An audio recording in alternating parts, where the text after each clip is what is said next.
Minhas irmãs, meus irmãos, que a paz do nosso Mestre Jesus esteja com todos nós em nosso coração.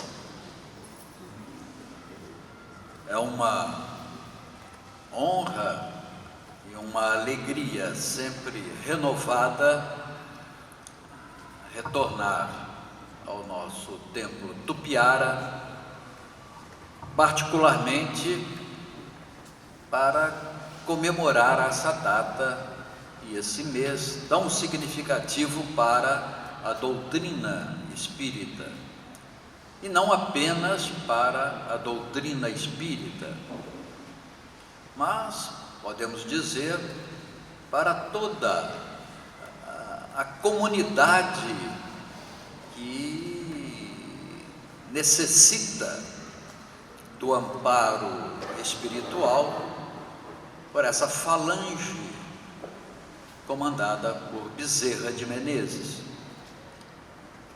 Bezerra de Menezes é o responsável por todo o nosso país para o atendimento aos mais necessitados. E quantos casos são relatados do apoio e dos milagres, vamos assim dizer, obtidos em função da ação da equipe de Bezerra de Menezes. E é isso que fazemos hoje, a nossa homenagem de coração ao médico dos pobres, e não apenas dos pobres, de todos os necessitados. E quando nós falamos em médico dos pobres, não podemos nos esquecer do médico maior, do mestre maior, que é o nosso Mestre Jesus. E muitos de nós pensamos que Jesus atendia apenas aos humildes, se preocupava com os humildes, sim, mas é um engano pensar que ele menosprezava aqueles mais aquinhoados, tanto na parte administrativa do seu país, quanto também com os recursos financeiros. Tanto assim que ele foi buscar Mateus, que era um coletor de impostos. Tanto assim que ele atende a um romano, quando ao final do seu sermão da montanha, Jesus desce ao monte e encontra justamente um representante de César lá a pedir socorro, que ele atendesse a um servo seu. E Jesus então se dispõe a ir até lá, o que demonstra que Jesus não se preocupava apenas com aqueles extremamente desprotegidos. Ele atendia a todos, como Bezerra de Menezes, um de seus aprendizes, um dos seus seguidores.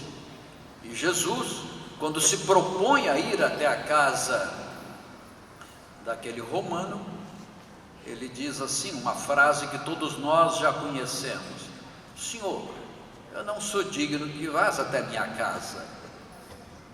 Também eu sou um homem sujeito à autoridade. Se eu digo a um servo meu, vem, ele vem, ou faça isso, ele faz. Então, não é preciso que o Senhor vá até minha casa, basta uma palavra sua e meu servo será salvo. Essa passagem é usada pela Igreja Católica até os dias de hoje. E me lembro dos meus tempos de criança, quando repetia essa pequena oração retirada da expressão e das palavras de Jesus. O fato de nós estarmos aqui nessa reunião demonstra um ponto que é necessário que nós conversemos nessa data tão adequada, que é a fé que nos moveu até chegarmos ao Tupiara. E eu não digo apenas aqueles que estão na assistência e que, para que se movimentaram em busca de auxílio, mas eu digo a fé que embala também todos os trabalhadores do nosso templo Tupiara. A fé é esse móvel, é essa força que nos trouxe até aqui. Entretanto, a fé deve ser analisada e estudada a fundo, porque dentro da doutrina espírita nós dizemos que a fé que nos embala é uma fé raciocinada. E por que é uma fé raciocinada? Porque ela é baseada em fatos, ela é baseada no nosso raciocínio, no nosso estudo, nas nossas conclusões. Não é o que se chama uma fé cega, como muitos de nossos irmãos de outras denominações religiosas possuem. É uma fé. Eles também têm uma fé muito grande, e é admirável que nós possamos analisar esses diversos aspectos da fé. Me lembro do meu tempo de criança, quando frequentava um colégio de irmãs de caridade, e ali aprendíamos a ter a fé no nosso Pai Criador, Pai de amor e bondade, e que poderia sempre, diziam as irmãs de caridade, sempre nos observar, em qualquer lugar onde fôssemos, lá estava o nosso Pai Criador a nos observar. E aquilo insuflava a nossa fé. Podíamos nos dirigir ao Pai numa prece em qualquer lugar onde nós estivéssemos. Me lembro que nesse colégio tinha um retrato onde aparecia, segundo elas, a imagem do Pai Celeste. E por uma dessas técnicas que se usava em fotografia de então, em qualquer lugar onde nós estivéssemos no salão, parecia que o retrato realmente estava olhando para nós, e aquilo nos enchia de alegria, mas também um pouco de preocupação se nós estivéssemos fazendo alguma arte, porque lá estava o Pai Criador a nos olhar em qualquer lugar. Isso, mais tarde, nas minhas lembranças, me lembro que num colégio metodista para onde fui, já entrávamos num outro nível de estudo, não essa fé cega, porém se estudava muito as Escrituras Sagradas. Me lembro de Paulo de Tarso, que era muito estudado nessa instituição metodista. Paulo foi a base para que houvesse o movimento reformista na igreja. E a base de Paulo para os reformistas era a fé. Paulo gostava muito de uma passagem que está num livro do Velho Testamento, de Abacuque. Abacuque, ele escreveu no seu livro uma frase bastante significativa, dizendo que o homem de fé, ele será salvo pela sua fé. O homem será salvo pela sua fé. Essa frase de Abacuque serviu de base para vários escritos de Paulo. Aparece depois na Epístola aos Romanos, aparece na Epístola aos Hebreus. O homem será salvo pela sua fé. E Paulo, na Epístola aos Hebreus, ele procura inclusive definir o que seja fé. Lá ele diz o que ele pensa do que seja fé. A fé é a certeza de fatos que se espera, de coisas que se esperam, e a convicção de fatos que não se veem. Então ele pensava nos chamados milagres feitos pelo Mestre Jesus. Eram milagres que não se podiam explicar, mas que eram aceitos como verdadeiros. E ele, o Mestre Jesus, prometia um reino de Deus, um reino onde todos nós seríamos felizes. Prometia o alívio e o amparo para todos nós que sofríamos. Lá no Sermão da Montanha, Jesus já dizia: bem-aventurados os pobres pelo Espírito, porque deles é o reino dos céus. Bem-aventurados os que sofrem, porque serão consolados. E as bem-aventuranças de Jesus, que está lá descrito no Evangelho de Mateus, no capítulo 5, enche de esperança a todos nós. Nós que sofremos, que temos aflições. Aliás, a vida é uma sequência de aflições pelas quais passamos.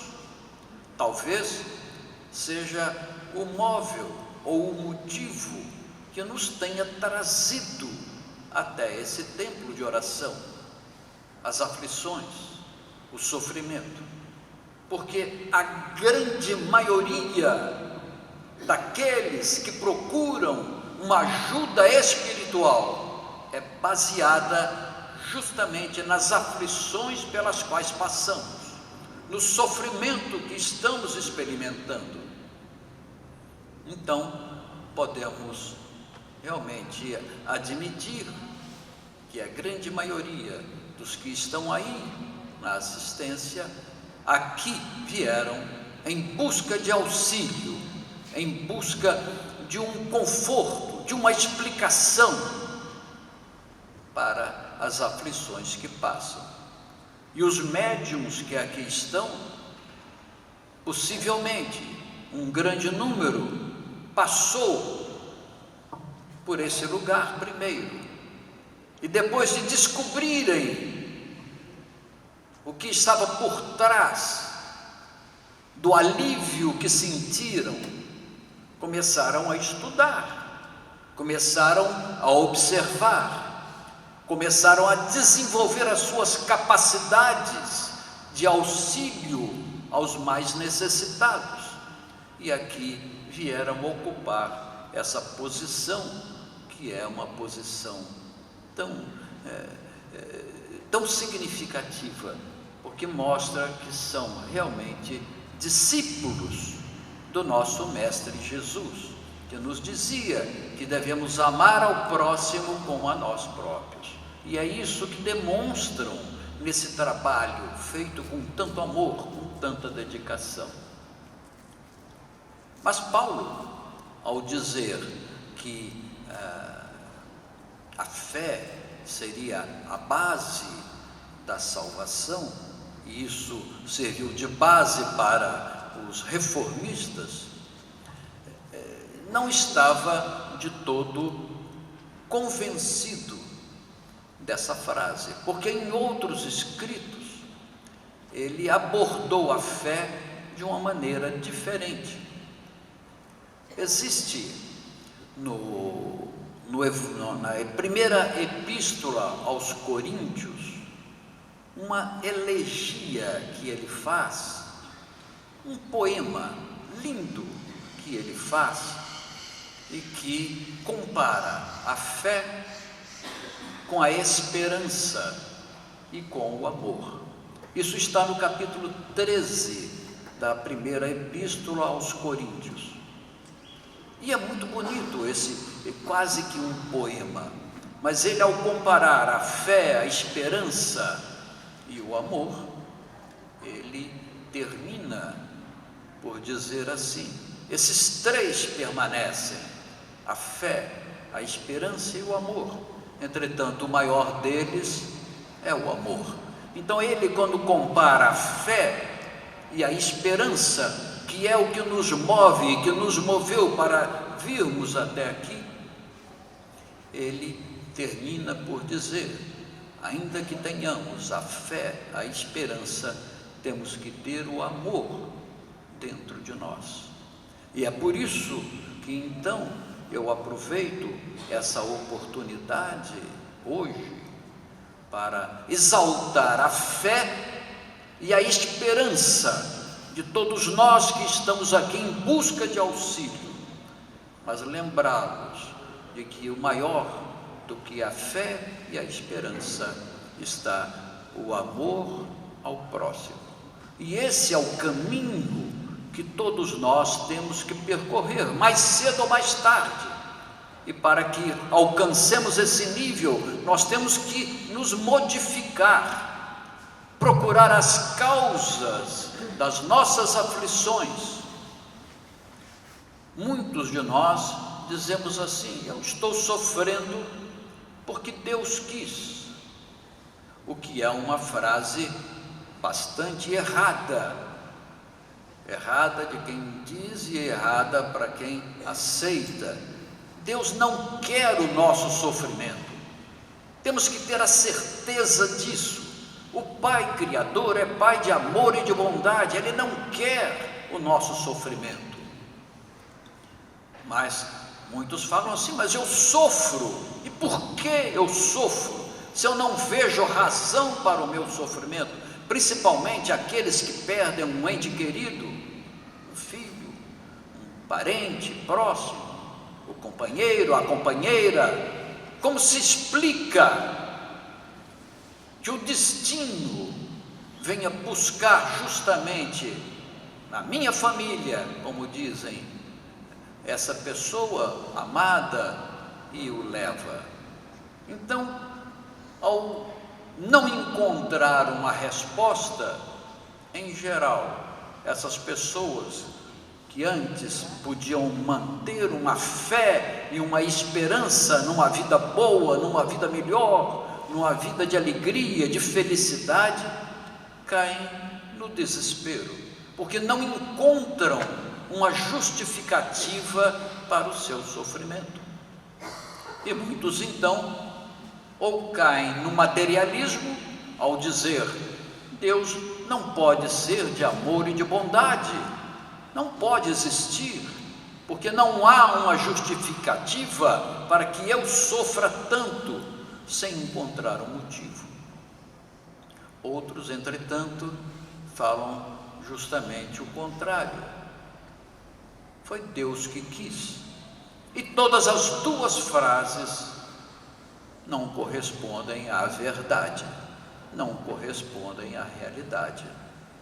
À medida que nós formos nos aprofundando no estudo da fé e da esperança e dos motivos pelos quais estamos passando por aflições, à medida que formos procurando como as entidades espirituais, desde o tempo dos antigos profetas, lá no Velho Testamento, que pregavam e que ensinavam, até os dias de hoje, onde os profetas, que são os nossos irmãos, movidos pelo plano espiritual, pelo plano dos nossos mentores espirituais, a nos explicar,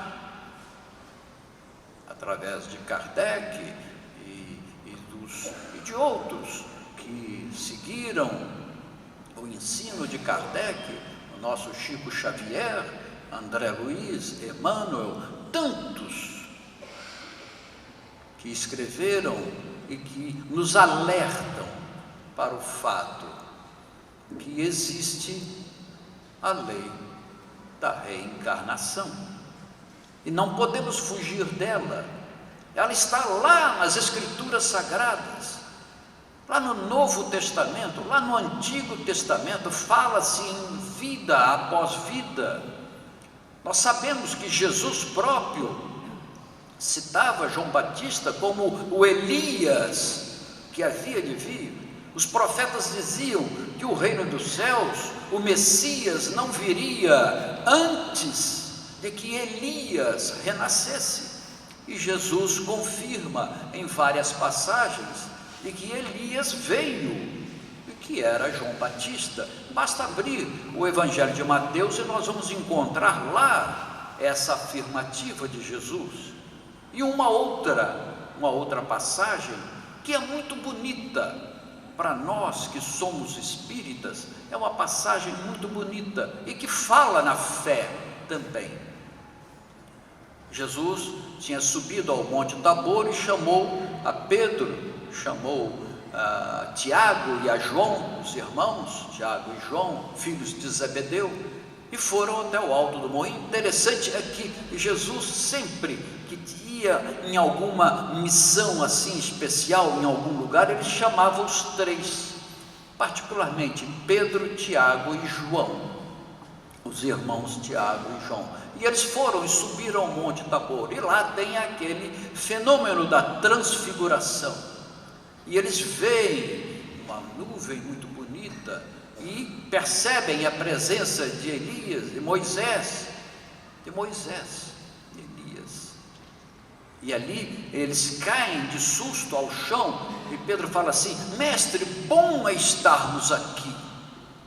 Aliás, essa frase dá vontade de repetir sempre que nós voltamos ao Tupiara. Como é bom estar aqui. E foi o que Pedro falou: bom é estarmos aqui. Vamos construir 3 tendas, uma para ti, outra para Moisés e outra para Elias. E logo em seguida uma voz disse assim: esse é o meu filho amado, a quem me comprazo. E logo em seguida aquela visão passou, e eles desceram do monte.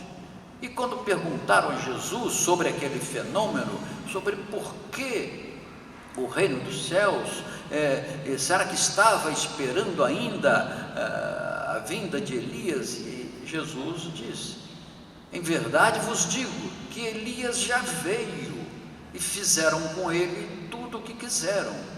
E eles então, os discípulos, entenderam que Jesus falava de João Batista, deveria vir, que teria vindo. Isso está no Evangelho de Mateus também, se não me engano, capítulo 14.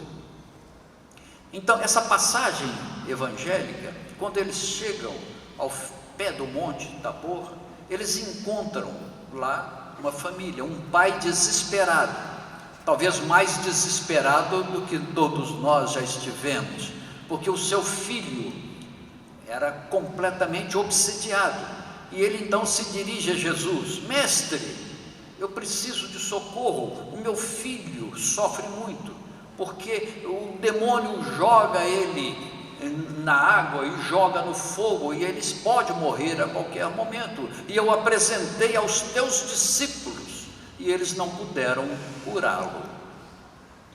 E quando Jesus fala assim: ah, que geração incrédula, até quando eu vos sofrerei? Foram palavras de Jesus: traga-me aqui o menino. E ele então repreende o espírito que estava obsediando, o espírito vai embora e o menino ali se recupera completamente. Depois então os discípulos perguntam a Jesus: mas mestre, por que nós não podemos curá-lo? Então isso serve tanto para aqueles que estão nos ouvindo lá na assistência, como também os nossos trabalhadores que estamos trabalhando juntos, porque quem fez essa pergunta foram os discípulos de Jesus: por que nós não podemos curá-lo? E Jesus respondeu: por causa da pequenez da vossa fé.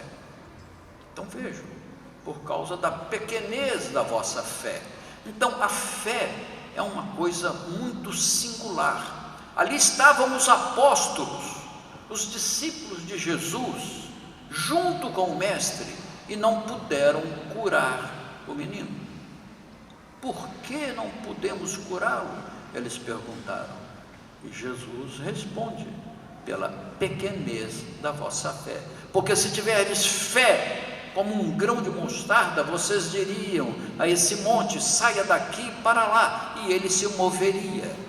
Então essa expressão de Jesus, essa frase de Jesus, naturalmente é simbólica. Se nós tivermos uma fé que é do tamanho de um grão de mostarda, que depois se transforma num arbusto, onde as aves vão se aninhar, se nós tivermos essa fé, nós também poderíamos não apenas curar aquele doente, mas mover umas montanhas. Essa frase ficou tão simbólica que o nosso Evangelho segundo o Espiritismo aborda bem profundamente. Ele fala que essas montanhas que nós podemos mover com a fé que possuímos são justamente os nossos desvios de comportamento, os nossos vícios de personalidade, os vícios que possuímos no nosso modo de agir, de pensar com o nosso próximo.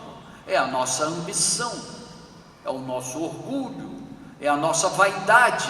Essas são montanhas difíceis de serem removidas e que é preciso muita fé, muita força de vontade para que sejam removidas. O egoísmo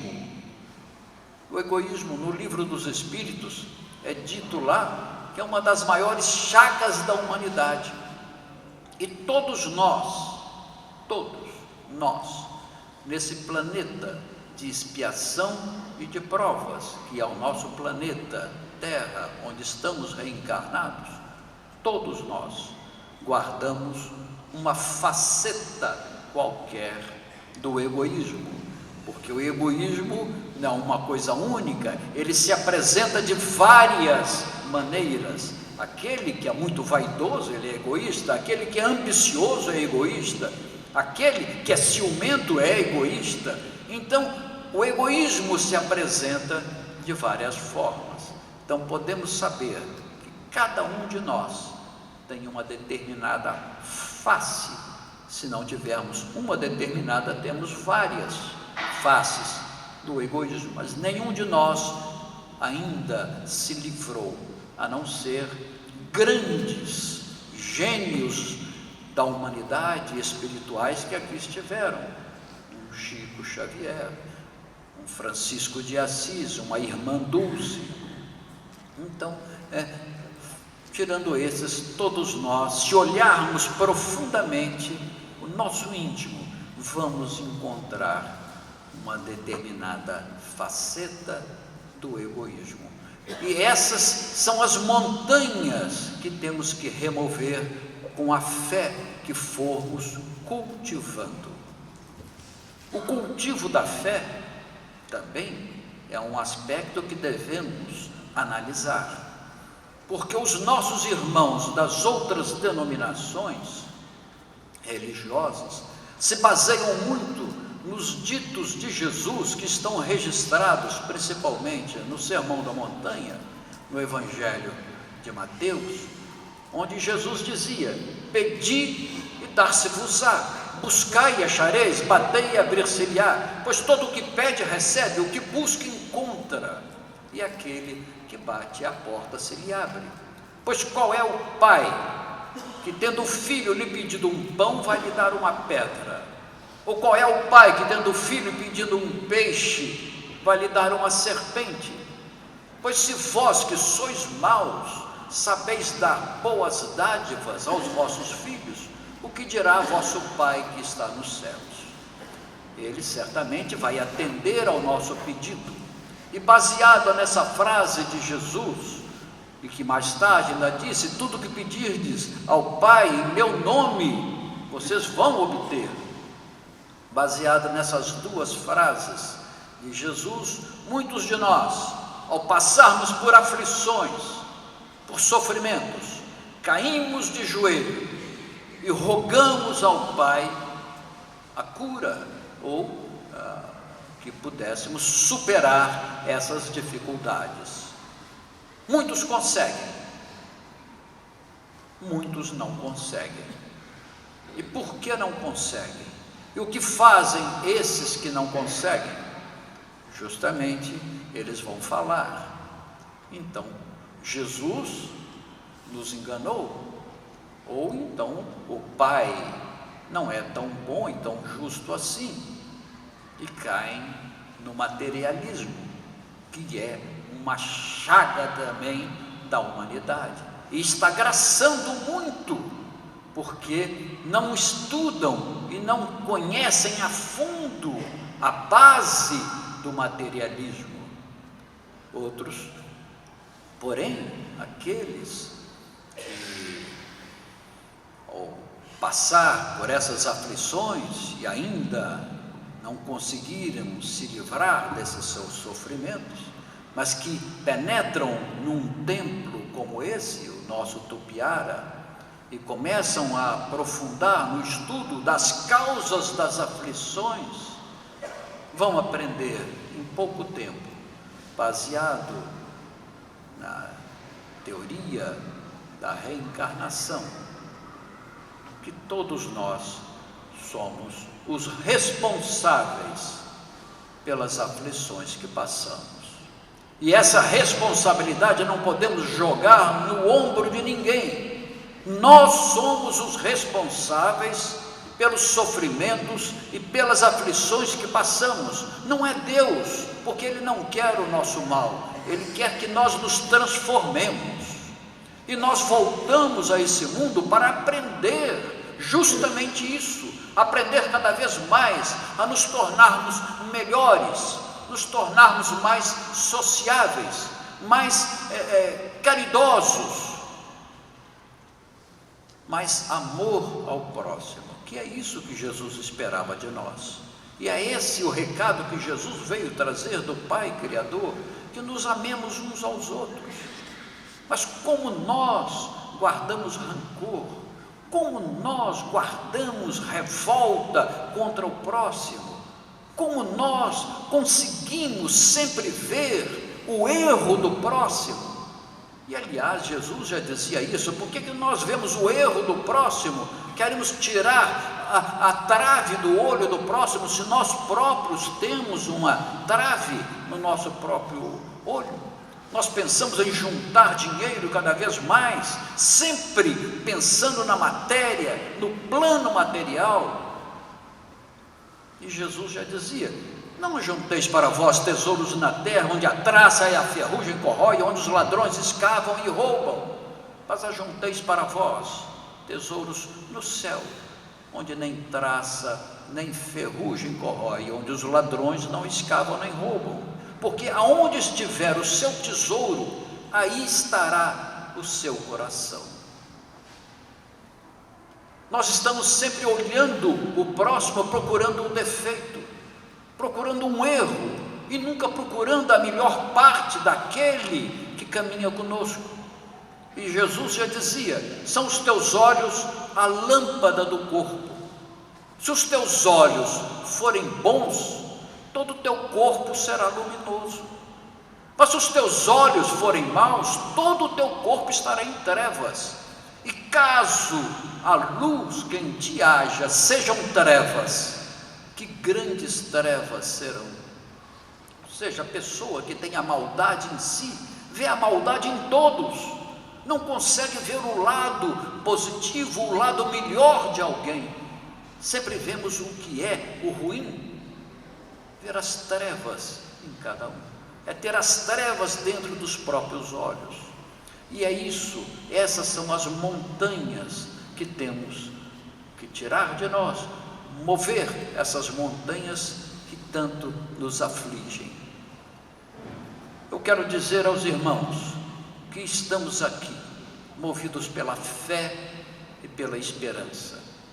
Vamos mantê-la, mesmo que nós não consigamos aquilo que pedimos, porque talvez Algumas das mazelas pelas quais passamos são contratos feitos quando ainda estávamos no plano espiritual, preparando a nossa próxima vinda.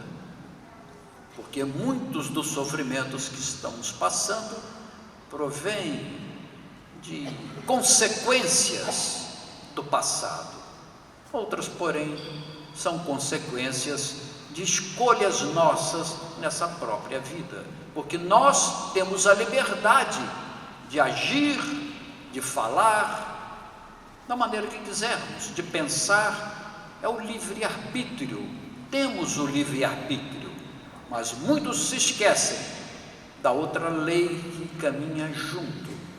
Somos livres para pensar, para falar, para agir, mas somos os responsáveis pelas consequências do uso do nosso livre-arbítrio.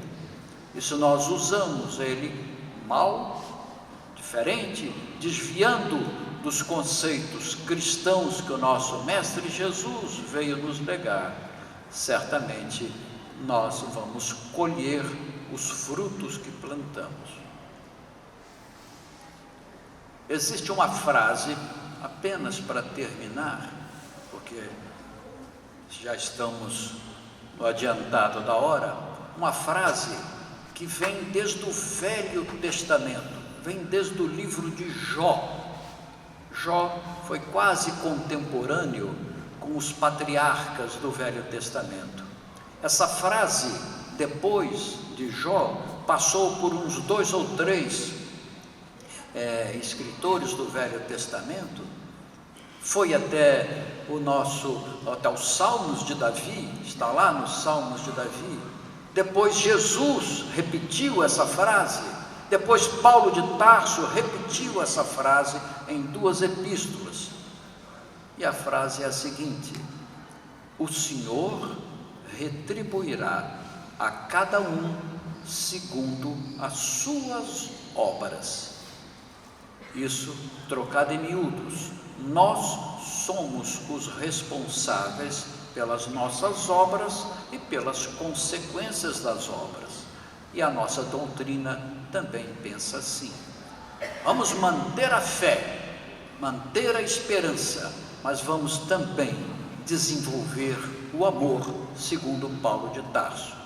As 3 virtudes, chamadas virtudes teologais, nos indicam que além da fé, além da esperança, está o amor ao próximo. Que possamos, um dia como hoje, ver o exemplo também do nosso querido Dr. Bezerra, que manteve a fé, tinha a esperança na sua profissão, mas, acima de tudo, manteve o amor a todos nós.